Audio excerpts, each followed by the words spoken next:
offer a few readings this morning and commentary.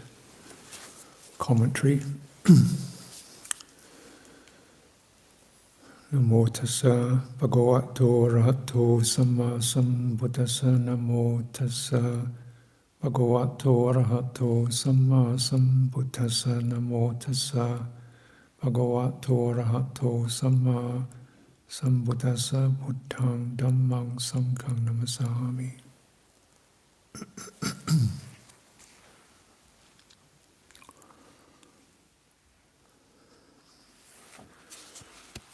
This is just a few bits and pieces. I don't want to go through the suttas, as you know, are rather repetitive, so I'm just doing some cutting sections. This is from the Udana, 4th chapter, 1st sutta. Trivial thoughts, subtle thoughts, mental jerkings that follow one along. Not understanding these mental thoughts, one runs back and forth with wandering mind. But having known these mental thoughts, the ardent and mindful one restrains them. An awakened one has entirely abandoned them, these mental jerkings that follow one along.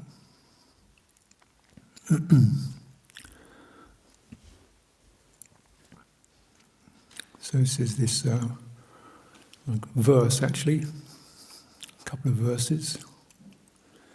And just a kind of point to make is, it comes up quite a lot, is the word mind. Here is used the same word to refer to two different Pali words. The word mano, which is associated with the mental jerkings, the trivial thoughts, mental thoughts. Wandering mind is citta. So if we use the word heart, it gives you an idea of something that's emotive, sensitive, affective, being thrown around by thoughts, impressions that drag it around. So it helps, I think it really helps to get a sense of, without being too, too involved with meanings of words, get a sense of the difference between manas and citta. And because then it gives full credit to what citta is about, which is much more than just the thought system or a knowledge system. It's an emotive, affective experience. That's its power, that's its vulnerability. You inject it with the wrong kind of stuff and it jumps around. You soothe it, it becomes steady. Nothing can do you so much good as a well-steadied, well-directed citta. Nothing can do you so much harm as an ill-directed citta. This is a kind of very fundamental teaching, and to recognize there's something there. Partly because the realm of heart is both either trivialized as just emotions and flights of fancy. It's not, it's a problem with the word really. Or we just get very heartless. It's kind of brutal or dogmatic or intellectual, abstract, and they're driven by willpower, by thoughts telling us we've got to do that, and losing the quality of sensitivity, respectfulness, ease, joy, heart qualities, faith. Where does faith arise? It's not intellectual certainty, it's a sense of one's heart is lifted. Without that, how do we begin? And isn't that something we've got to do repeatedly? Faith is a fragile quality. It's like if you don't keep feeding it, it easily withers and becomes humdrum, routine. So what? We lose that bright arising of what's meaningful. Where does my heart lift, feel collected, feel protected and nourished? This is the fundamental opening of the door, isn't it? The Buddha first seeing the 5 disciples after his awakening. Doors of the deathless are open. For those who listen, bring forth your faith, your willingness, your openness of heart to take in and ask yourself very deeply what's meaningful, what's bright, what's worthy. Am I living up to that? It's a quality that has to be protected.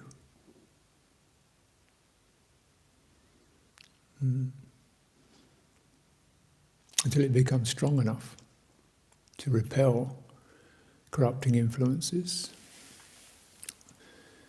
Citta, when it loses its bondage to thinking mind, it's no longer tethered to it. As we all know, one of the fundamental meditation instructions is just to be able to witness one's thoughts coming and going without even being that bothered with them. It's just like chickens cackling in the farmyard, and that's what they do. If you don't keep feeding them, they eventually quieten down. You go out there trying to shut them up, they get more excited. They just withdraw. You've got a place to withdraw to, where your faith rests. Buddha, virtue, dignity, loving kindness. These are qualities which are not dogmatic. They're not ideas, they're heart qualities. Value rather than law. Virtue rather than right and wrong. Qualities you touch with the heart. This bondage and the breaking of it is something that's touched upon in many places actually. The famous image the Buddha uses of the 6 animals. These refer to sight or seeing, hearing, smelling, tasting, tactile impressions, and thinking mind, manas. So this is, as we recite occasionally, Chakku Vijnana, Rupa Vijnana, Chakku Vijnana, Kaya Vijnana, the consciousness that's associated with these faculties, and these pull. And he says these are like 6 animals. And he said,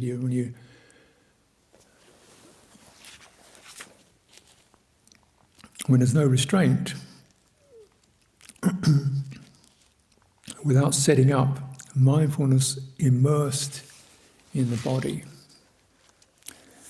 And he says with limited mind, but actually the word again here is citta. So we say with a constricted or limited or a contracted heart. The heart's not fully strong and expanded in its full place. We haven't really found it properly. It hasn't come forth. It's not standing. It's still kind of shrunken and limited. So it doesn't really understand liberation of heart, liberation through wisdom, having heard a sound with the ear, so on and so on and so on and so on and so on, having cognized the mental phenomena with the mind, or its intent, upon a pleasing mental phenomena. Okay, an idea. Got a great idea. World is full of them. Great idea. Great idea. Liberty, great idea. Justice, great idea. Let's kill somebody for it.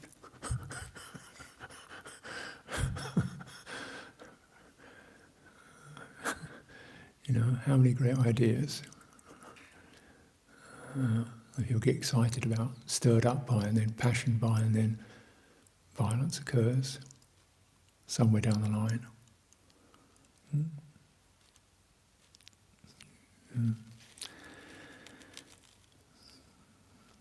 So, this is Buddhism, I got it right, I got it all right.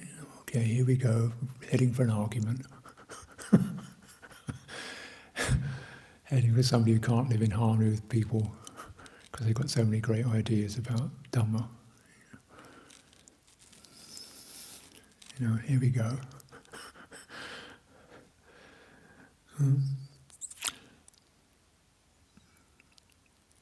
Because he hasn't established mindfulness immersed in the body.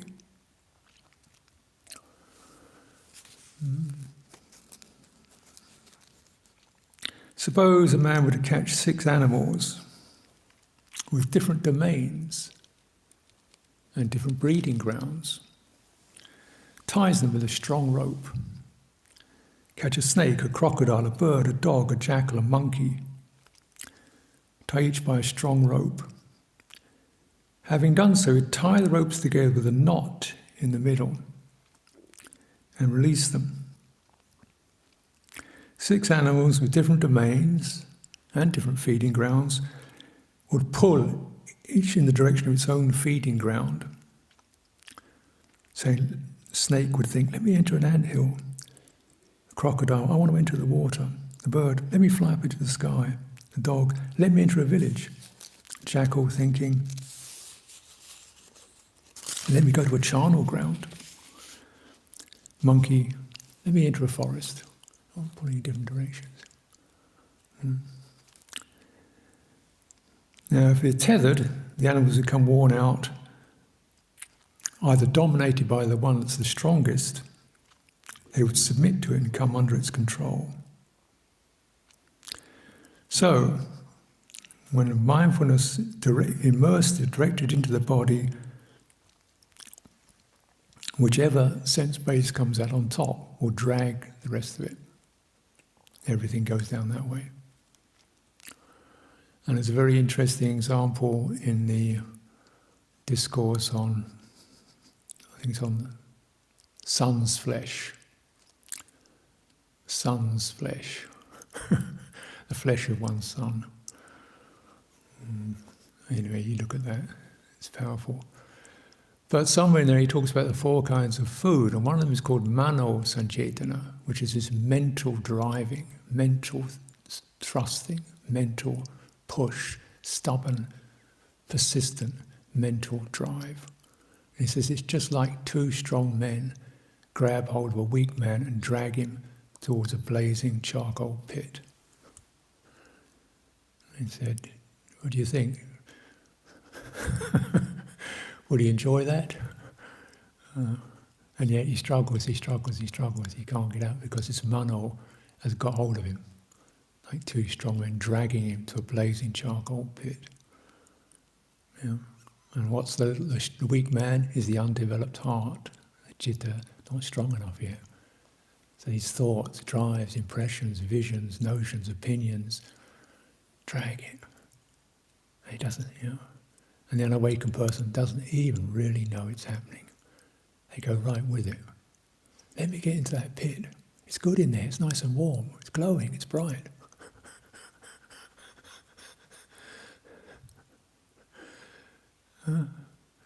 And so this one is often the dominant that drags the others around. Less by the eye, less by the tongue. Tongue doesn't do much, mealtime maybe, that's about it. That's this one little frolic. The mind is going all the time. And it said, not understanding this, the unsteady heart is dragged around.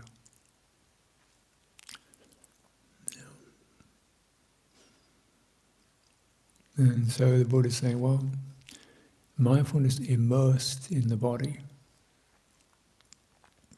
is the way. He says, is the stake. You tether these bases to this stake, so he can't run out. no matter which way they pull, eventually they get tired and lie down. And that's there's an image there, this firmness and that sense of the stake post driven into the ground. It's a firm image.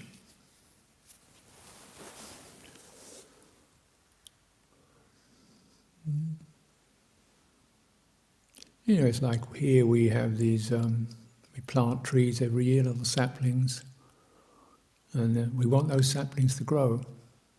The sapling is the most important thing. Yet we tether it to a stake for a few years until it's strong enough to stand up on its own. Then you can undo it. But in its first year you tie it to a stake so the wind doesn't blow it over. So animals don't knock it over. So then until it's got its roots deep in the ground, then it can rise up. This is the encouragement of the Buddha. This is how do you develop. Look in the Sutta, Kayagati Sutta 119 of the Majjhima, where he talks about mindfulness immersed in the body. This is not kaya satipatthana. This is kaya gati. So it's not just witnessing, being mindful of, but really deeply going in there. This image of the stake. Right at the top of the list, breathing in, breathing out. To the point where one enters into the kaya sankhara, which is the very fundamental wiring where citta and the body activate. We feel that impulse, for good or for bad. Feel the passion rising.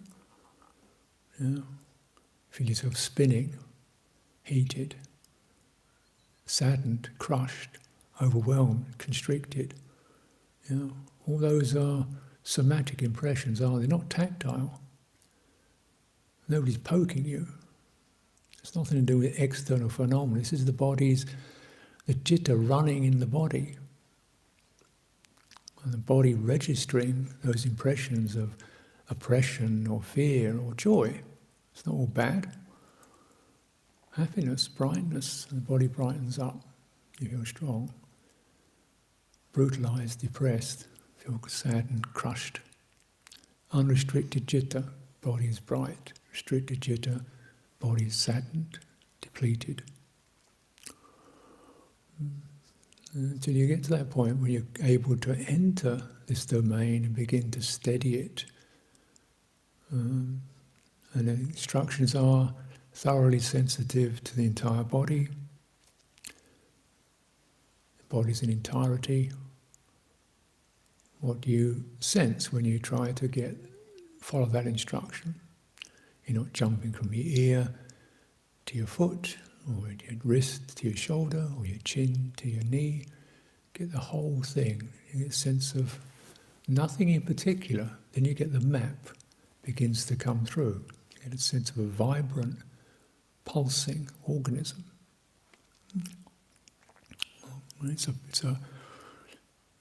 It's definitely, you can witness the whole thing. It's a slightly stepped back vision and something that's scrutinized up close, and you're feeling it. You're not witnessing it at this moment, you're sensing it. And it's receptive. And you feel these trembles and shakes and surges and the dull places and the impassioned places and often the tight places. My experience is people are extremely constricted. Often.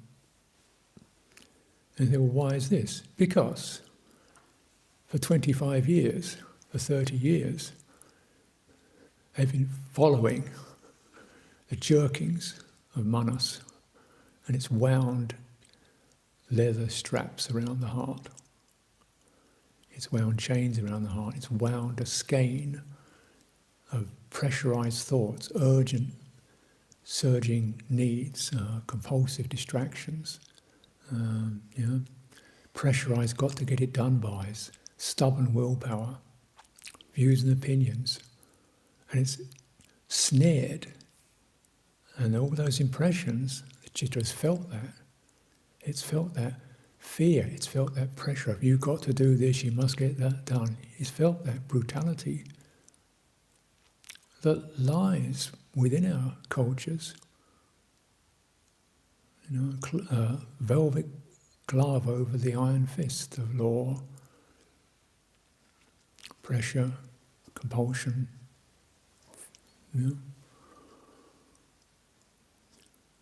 That's working. Got to get things, deadlines, psychologies, business drives. People burning themselves out. So eventually abandon the citta altogether. No heart left. You don't want to go there. It's just all drive and sense indulgence. And you can see this. Take a cursory glance at the big names in politics, and you see these are people who you just wonder what kind of heart's there. Where they've abandoned it altogether in some cases. It's just all noise, no depth. And how many people are dragged down that route? Without heart, we become brutal. But it's still there, but it's a captured heart. And my review of this over many years is just how many people, good people, are in this dilemma. Don't want to follow their thoughts, but what else is there to follow? Because the heart's become so constricted, depressed, anxious. It can't stand up. And so you say, well, okay, then do this, do that. It becomes another set of mental imperatives. Another couple of strong men dragging this poor thing. Got to get to Nibbana, drag it along. Got to get concentrated, drag it along. Got to be a good monk, drag it along. Got to follow the rules, drag it along. Can we come from a different place?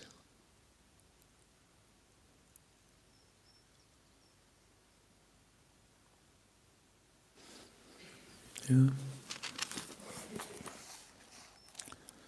So Buddha gives an example. This is in this and the previous one from the 35th book of the Samyutta, 117.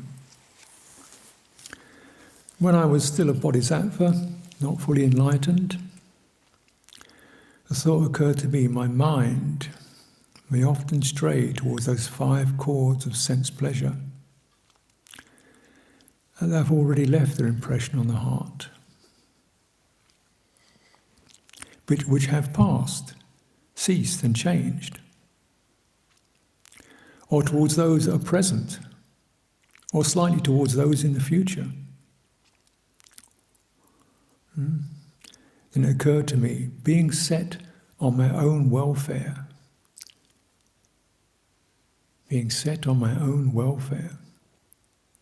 I should practice diligence, mindfulness, and guarding of the mind in regard to those 5 chords of sense pleasure that have already left their impression on the heart, which have passed, ceased, and changed.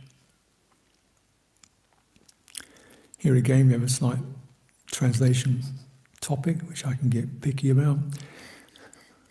When he's talking his mind, he's actually referring to heart, but sometimes he translates it as mind, sometimes he translates it as heart.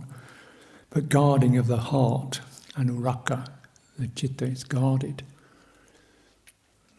Recognizing the vulnerability of this sensitive, affective system.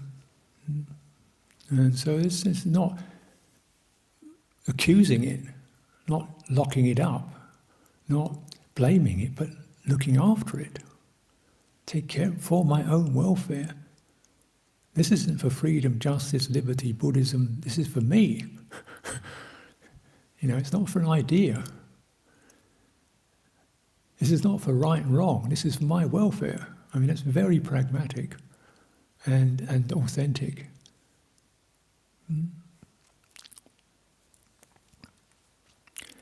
And recognizing that they have left their impression. So even though one is not now following those things, still the impressions remain.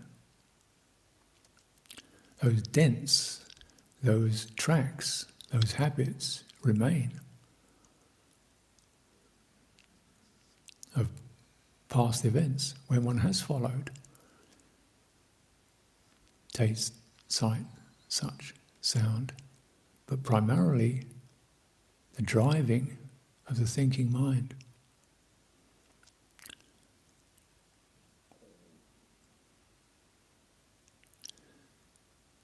And so those ruts are there. We think a different thought now, but with the same tendency to get obsessed with it. Because that rut, that habit has been established through following it for many years. Not necessarily even bad thoughts, but just the compulsiveness of it. And something he begins to sense, this isn't right. Not it's a bad thought, it's just, here I go again. The same silly twittering.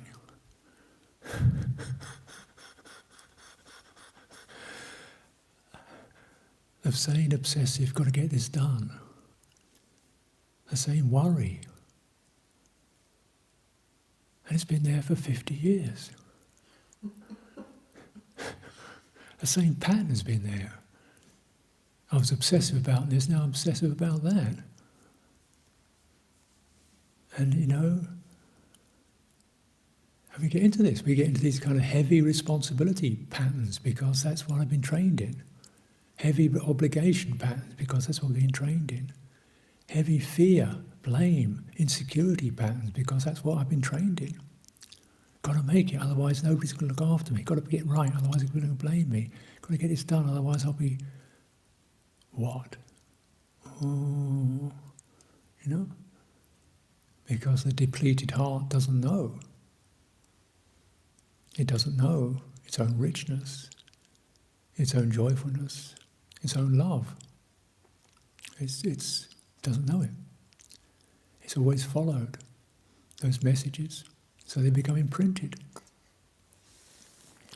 To the point when even when you hear messages that saying, "Oh, let's practice mindfulness." I've got to practice mindfulness. No.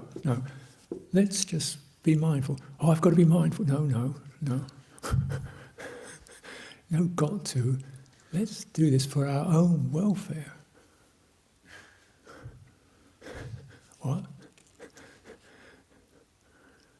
Not you've got to get here. No. Just recognizing it's really nice when we can live in harmony. Not you've got to conform to everybody else and be a good boy and be a good girl and turn up on time and tell you right. No. Stop that and just think, wouldn't it be lovely to live in harmony with my fellow summoners, looking at each other with the eye of loving kindness, feeling agreeable, feeling that my little errors will be understood and, oh well, never mind, rather than going to a heavy guilt trip. Yeah.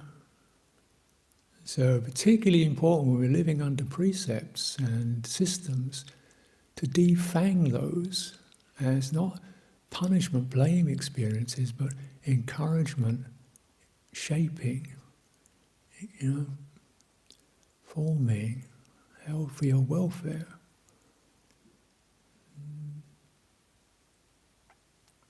This is the Buddha's perspective.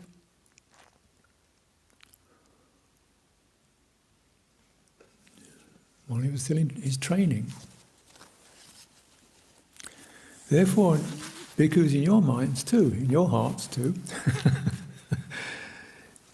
when they stray in those directions, you should practice, you're encouraged to practice diligence. It means wake up. Hey, what's going on? That's all. It's just excuse me, can I just look at that? Diligence is like when you go through the security check in the airport and look in the bag, sure, have a look. Okay, thank you very much, sir. Go on, that's it, just pause, let's have a look into that. Mindful, and bears in mind the welfare of the heart.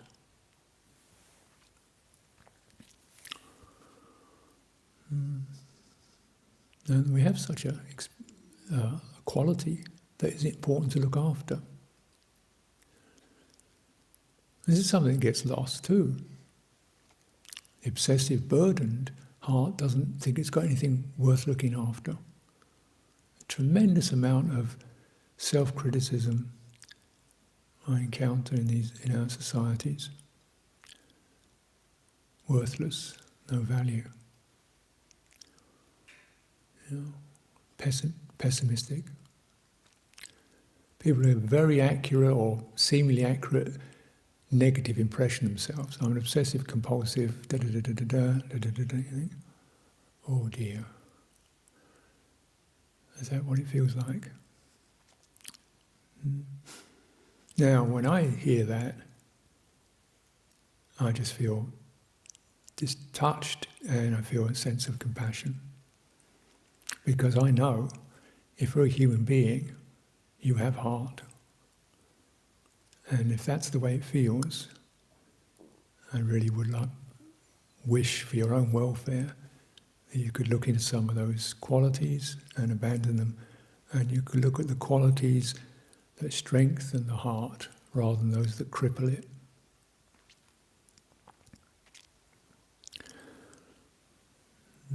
In our practice, we take precepts not so sure,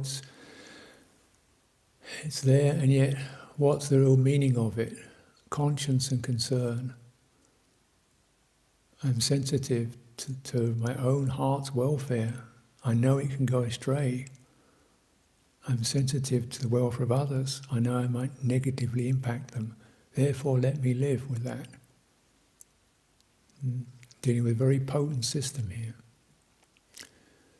And with virtue, you can't really have virtue without loving kindness. It's the flip side of the coin. It's not about who's moralizing. It's because the quality of metta, karuna, for oneself and for others is apparent. Mudita is apparent. That we have heartfulness, not just law and order, in our virtue. And one should recollect. This is another recollection. Recollect Buddha. Dwell in it. Basically because it's something that, it's right, you can use these images.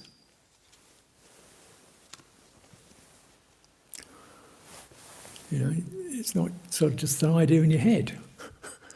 You've got a physical image that's very beautiful, calming, soothing, you can look at, take in, and feel the lightness. This one here, I chose this one because it's a smiling, happy, sobana. It's got a lightness to it. And they always have dignity, gentleness, peacefulness. What do those qualities mean? And you've got something you can look at, take in the meaning, and then offering. Chanting too. We use chanting because chanting acts as a sound image. You have a visual image, which is good. A sound image, actually you participate because the breath and the resonance of your own body are forming Buddha qualities. They're forming devotion. They're forming the body of the Buddha. When we chant, we're chanting the Buddha's body into our presence, or the Buddha's presence, right? Vichacharana Sampanno, the one perfected in virtue and in knowledge and conduct. Sucitto, the one who's completely accomplished in a fortunate way. And we're actually resonating those qualities. And you can feel, when you chant, you feel it in your body, it's not just chatting. So this is a way, in fact, of bringing those qualities into a somatic presence. Then you feel, so it becomes a sound image. And you can use a mantra, Buddho, Namo Buddhaya, short mantra, long mantra. And after a while you train your thinking mind to do that. It doesn't jump off because you go back to that. Namo Metta Karuna. Various mantras that are there, or you can even create like 3 or 4 words over and over again.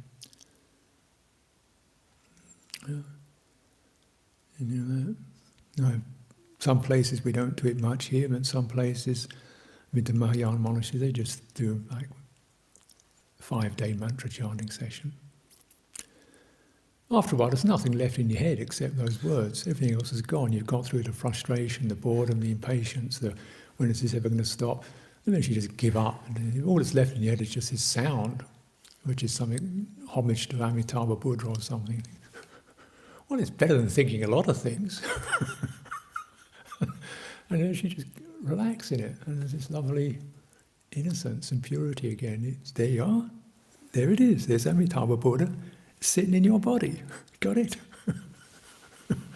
Takes a while to break through the crust of literal, rational thought and wasting my time and that kind of stuff.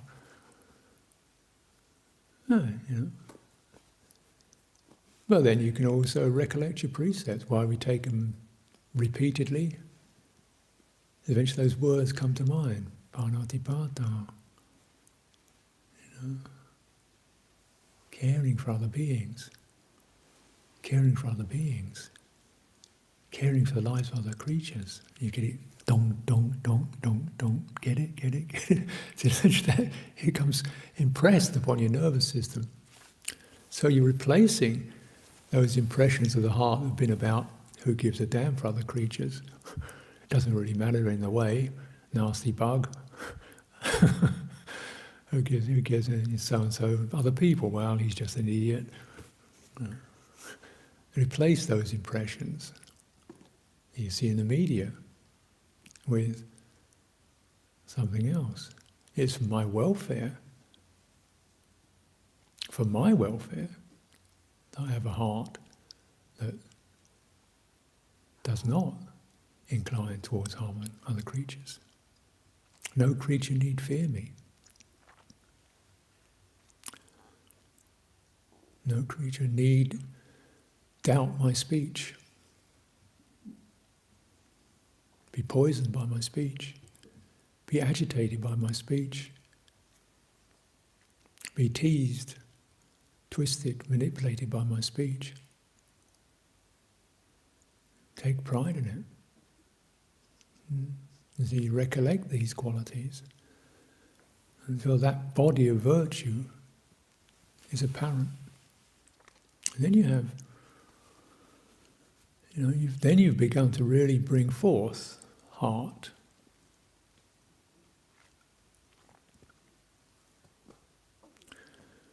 In the sequence of the training, the Buddha's saying, well, when you have cleared these discursive thought process, when you've settled your heart in this way, when you brought forth the heart, when you've settled, then you can apply it to meditation. I don't think it means, do 5 years. It means every day. Before you do your focusing on this, you set your heart up. And maybe you've got to do that for most of the time, because there's perhaps quite a lot of impressions to be changed. Maybe quite a lot. If you go to some monasteries, Tibetan monasteries, they're doing prostrations for 5 years before they even start doing anything else, just to get it in. Bring the heart forth. Because if you start off on the wrong foot, I'm going to get this sorted out, I'm going to focus, I'm going to now do this. Is mano sancetana again, mental striving. And it's the wrong vehicle.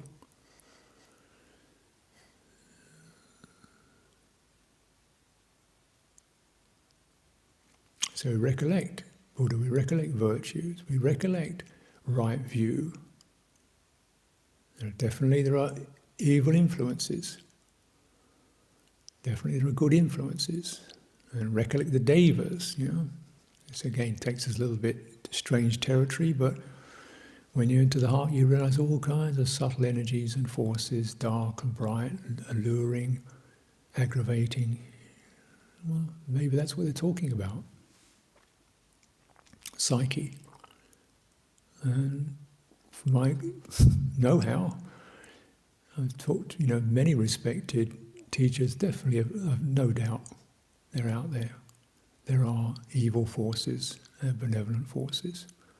And, many of these forest Ajahns, they'd set up a whole web of chanting every day, chant a lot of suttas. It was like, this is my protection. Before I go out into those dangerous areas, I'm getting my kit together. Chanting, resonating, the heart is strong.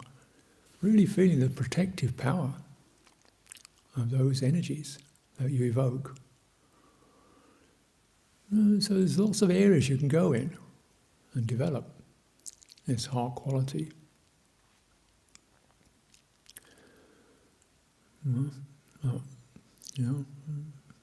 When it is ready, then it settles. It's called one is ekagata, which means one is resolved. One has got one purpose. One's heart is inclined in one direction, in one place. The heart is placed, in place, not dragged out by the animals, in place. And it settles into the body to gain its strength and clear some of these impressions from the body. And then it uses that, steps away back from the power of the thinking mind.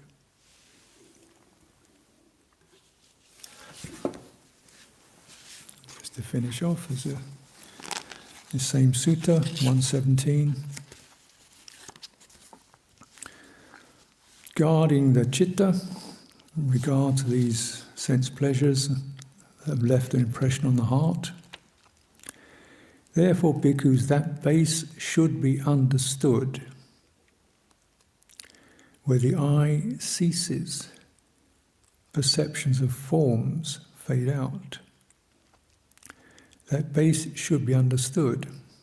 Where the ear ceases and perceptions of sounds fades away, and so on. That base should be understood where manas ceases and the perceptions of mental ideas and phenomena fades away. That base should be understood. And what is that base? Investigate. Yeah. It's this, the heart is withdrawn. It can move out, it's appropriate, but it's centered in its own place. You see sights, but you're not drawn out. You hear sounds, you get opinions, you're not excited or irritated, or it's an opinion. That base should be understood. We need to deeply dwell in this domain of heart. And so it's untethered, freed, rich.